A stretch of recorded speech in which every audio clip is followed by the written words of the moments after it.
സഞ്ചാരികളുടെ പറുദീസയായ വയനാട്ടിൽ പൂക്കളുടെ വർണ്ണപ്പൊലിമയുമായി ഒരു പൂപ്പൊലിക്കാലം കൂടി കടന്നുപോയി.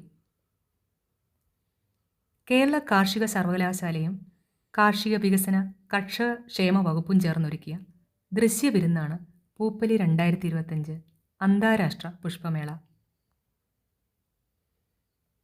ജനുവരി 1 മുതൽ 15 വരെ അമ്പലവയൽ കാർഷിക ഗവേഷണ കേന്ദ്രത്തിൽ നടന്ന ഈ പുഷ്പോത്സവത്തിൻ്റെ 9ാമത് പതിപ്പ് അഭൂതപൂർവമായ ജനപങ്കാളിത്തം കൊണ്ട് ശ്രദ്ധേയമായി. വൈവിധ്യമാർന്ന അലങ്കാര വർണ്ണപുഷ്പങ്ങളുടെ പ്രദർശനമായിരുന്നു ഈ മേളയുടെ മുഖ്യ ആകർഷണം. കൂടാതെ ഫ്ലോറൽ ക്ലോക്ക്, മല, മയിൽ, കുതിര തുടങ്ങിയവയും പൂക്കൾ കൊണ്ട് അണിയിച്ചൊരുക്കിയിരുന്നു.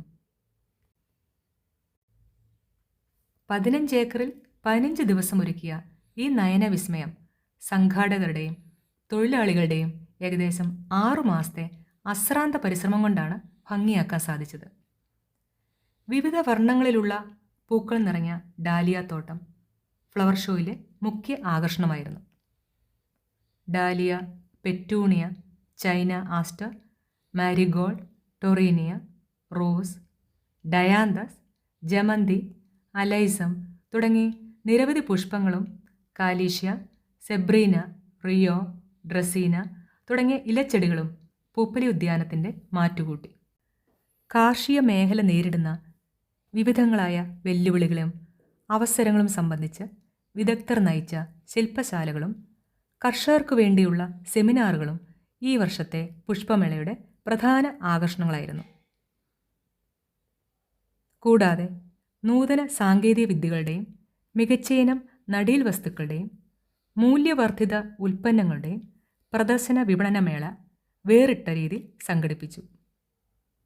വിവിധ സർക്കാർ, അർദ്ധ സർക്കാർ സ്ഥാപനങ്ങൾ, പ്രമുഖ കർഷകർ, കർഷക കൂട്ടായ്മകൾ എന്നിവരുടെ സ്റ്റാളുകളും സന്ദർശകർക്കായി ഒരുക്കിയിരുന്നു. കുട്ടികൾക്ക് വിനോദത്തിനായി ചിൽഡ്രൻസ് പാർക്ക്, വിവിധതരം റൈഡുകൾ എന്നിവ ഒരുക്കിയിരുന്നു. ജാസി ഗിഫ്റ്റ്, ചിത്ര അയ്യർ, കൊല്ലം ഷാഫി തുടങ്ങിയവർ അവതരിപ്പിച്ച കലാവിരുന്നുകൾ മഞ്ഞ് പെയ്യുന്ന ഈ ജനുവരി മാസത്തിൽ സംഗീതത്തിൻ്റെ കുളിർമഴയായി ആസ്വാദകരുടെ കാതുകളിൽ പെയ്തു തീർന്നു.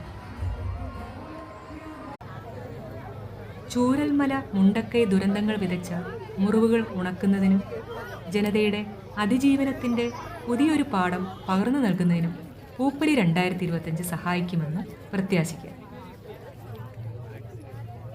കൂടാതെ വയനാടിൻ്റെ ടൂറിസം വികസനത്തിന് മുതൽക്കൂട്ടാകുന്ന ഈ പുഷ്പമേളയുടെ 2026 എഡിഷനു വേണ്ടി നമുക്ക് കാത്തിരിക്കാം.